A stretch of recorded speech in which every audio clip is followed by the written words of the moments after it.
नमस्कार.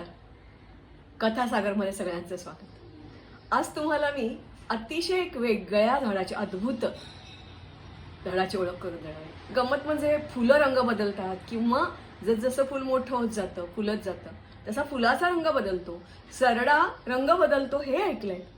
पण रंग बदलणारं झाड ते कधी बघितलंय की ऐकलंय मला माहिती नाही.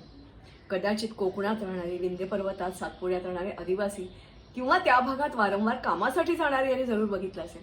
पण हे झाड अद्भुत आहे. सकाळी हिरवं, दुपारी गुलाबी आणि रात्री चक्क एखाद्या पोट फुटलेल्या माणसासारखं. आणि रात्री जेव्हा सगळं आजूबाजूचं जग काळकुट्ट झालेलं असतं त्यावेळेला हे उजळत प्रकाश देत त्याच्या पाऱ्यामुळे चमकत असतं.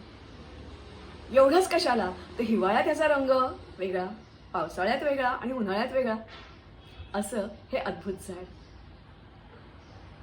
पूर्वी खूप प्रमाणात राहणारं, पण आता मात्र हळूहळू गायब होत आहे असं. चला आधी छोटीशी झलक बघूया आणि मग ह्याच्याबद्दल आणखीन जाणून घेऊया. चला तर मग. तुम्ही कुठेतरी जंगलात गेलात सफारीसाठी.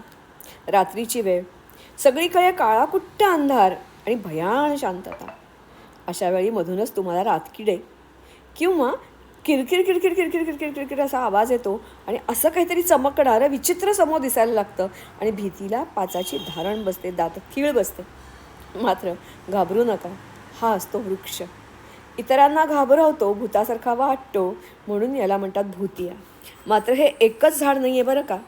याला naked beauty of nature forest, भूताचे झाड, इंडियन घोस्ट्री, भूत्या, करू, पांढरूप, कावळी, तांदूळ, सरडोल, कढई, कंदोळ, उन्हाळ्यातील पक्ष्यांचा मित्र इत्यादी अनेक नावाने ओळखलं जातं. याची मुळं अशी भूताच्या पंजासारखी, तर खोड उन्हाळ्यात पांढरं गुलाबी खवले खवले निघणारं. आकाशाला गवसणी घालणारं हे झाड, हे अर्थातच याची पानं मोठी मोठी कढईच्या आकाराची गोलकार आणि खालच्या बाजूने लव असलेली, म्हणून याला कढई ट्री असं सुद्धा म्हणतात. पूर्वी विंध्य प्रदेश आणि सातपुड्यामध्ये हे विपुल प्रमाणात दिसे. याची गंमत म्हणजे ह्याला फुलं झुपक्यानी येतात. साधारणपणे हिवाळ्यात ह्याची पानं गळायला लागतात आणि फुलं फुलायला लागतात. याचं सगळंच वेगळं बरं का. म्हणजे याची फळं प्रथम लाल असतात आणि मग हिरवी होत जातात आणि फुटल्यानंतर त्याच्यातल्या बिया सर्वदूर पसरतात. अनेक पशुपक्षी कीटक यांचं हे घर असतं आणि या काळामध्ये उन्हाळ्यात याची बिया उपलब्ध झाल्यामुळे उन्हाळ्यातील आसरा पक्ष्यांचा असंही याला म्हटलं जातं. पक्षी इथे लाखोंच्या संख्येने येतात, खास करून सकाळी आणि संध्याकाळी.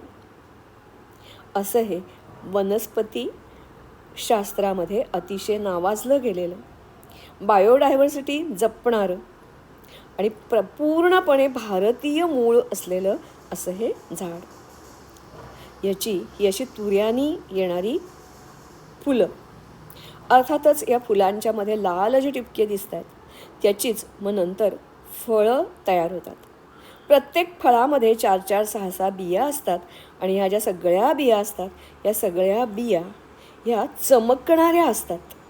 कारण या झाडामध्ये पाऱ्याचा अंश भरपूर प्रमाणात असतो. या चमकणाऱ्या बिया आणि ह्याचा लाल रंग, मात्र जास्ती जवळ जाऊ नका, कारण याच्यावर जी लव दिसते त्या लवीमुळे तुमच्या अंगाला खाज सुटू शकते. लंगूर आणि इतर सगळेच पक्षी ह्याच्यातल्या बिया खायला येतात, कारण त्या अत्यंत पौष्टिक, शक्तिवर्धक अशा असतात.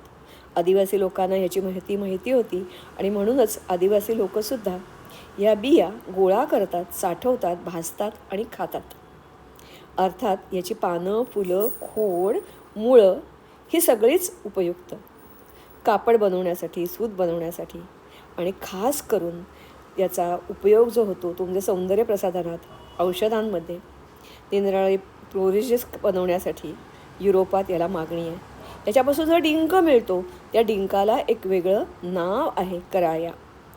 कारण हा डिंक वैशिष्ट्यपूर्ण असतो, अत्यंत हेल्दी, पाण्यात टाकल्याबरोबर फुलणारा, आणि म्हणून याला गोळा करण्यासाठी कपचे पाडले जातात, ताडी आणि माडी गोळा करावी तशी.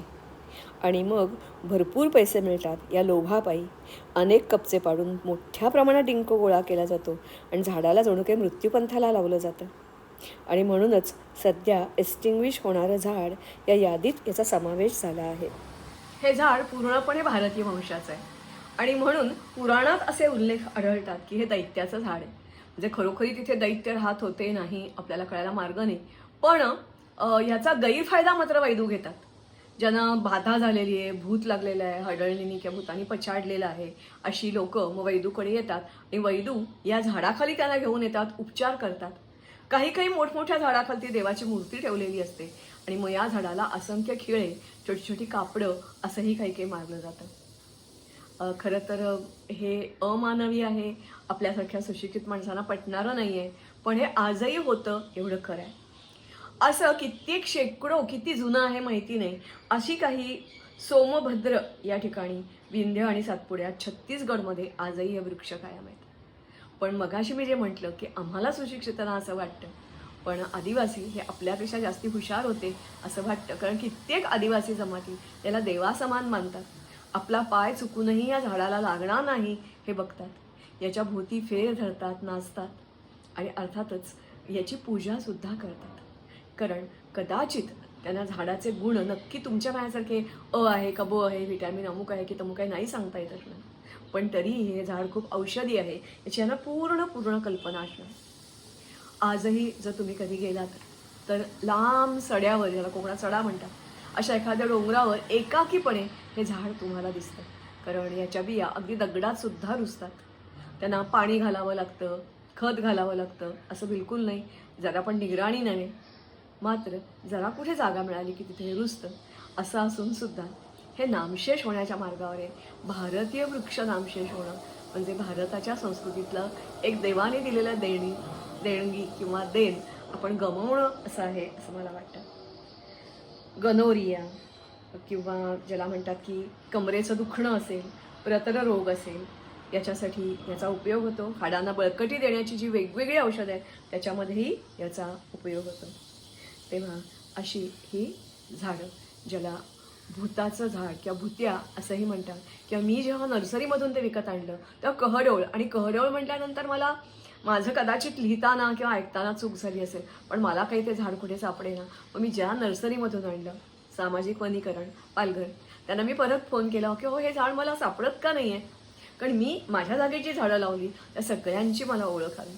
आणि मग तिथले जे कोणी अधिकारी आहेत त्यांनी मला थोडक्यात त्याची माहिती सांगितली आणि मग मला हा तुमचा सगळा व्हिडिओ आणि हे फोटो तुमच्यासमोर आले. तेव्हा त्या सामाजिक वनीकरण खात्याचे जे कोणी अधिकारी, त्यांनाही धन्यवाद. कारण मी झाडं निवडताना फक्त एवढंच बघितलं होतं की हे झाड मला माहिती नाही आहे किंवा शहरात दिसत नाही ना, मग ते निवडा आणि लावा झाडावर. कारण या वयात मला माझं पोट भरायला माझी पेन्शन आहे. मात्र या वयात समाजाला मी काय देऊ शकते, तर जी अशी झाडं आहेत ती आपल्या जमिनीवर लावली तर मला वाटते खूप मोठं देवाचं, धर्माचं आणि वनांचं काम केल्यासारखं आहे. तेव्हा आज ना उद्या कधीतरी जरूर या. याच्यासारखी असंख्य झाडं जसे जे तुम्ही व्हिडिओ बघता ती सगळी तुम्हाला एका ठिकाणी बघायला मिळतील. एवढ्यात घाई करू नका, अजूनही बऱ्याच वृक्षांची ओळख करून घेणं बाकी आहे. तेव्हा नमस्ते. मला खात्री आहे हे झाड ज्यांनी प्रत्यक्ष बघितलं नसेल त्यांना निदान असं ह्या फोटोच्या रूपाने बघता आलं. नमस्कार, धन्यवाद. लाईक करा, शेअर करा आणि ही आपली जी वृक्ष संपदा आहे त्याची माहिती तुम्हीही करून द्या आणि खास करून तरुण पिढीसमोर पोचवा. कारण त्यांना बिचाऱ्यांना थोडीच झाडं माहिती असतात.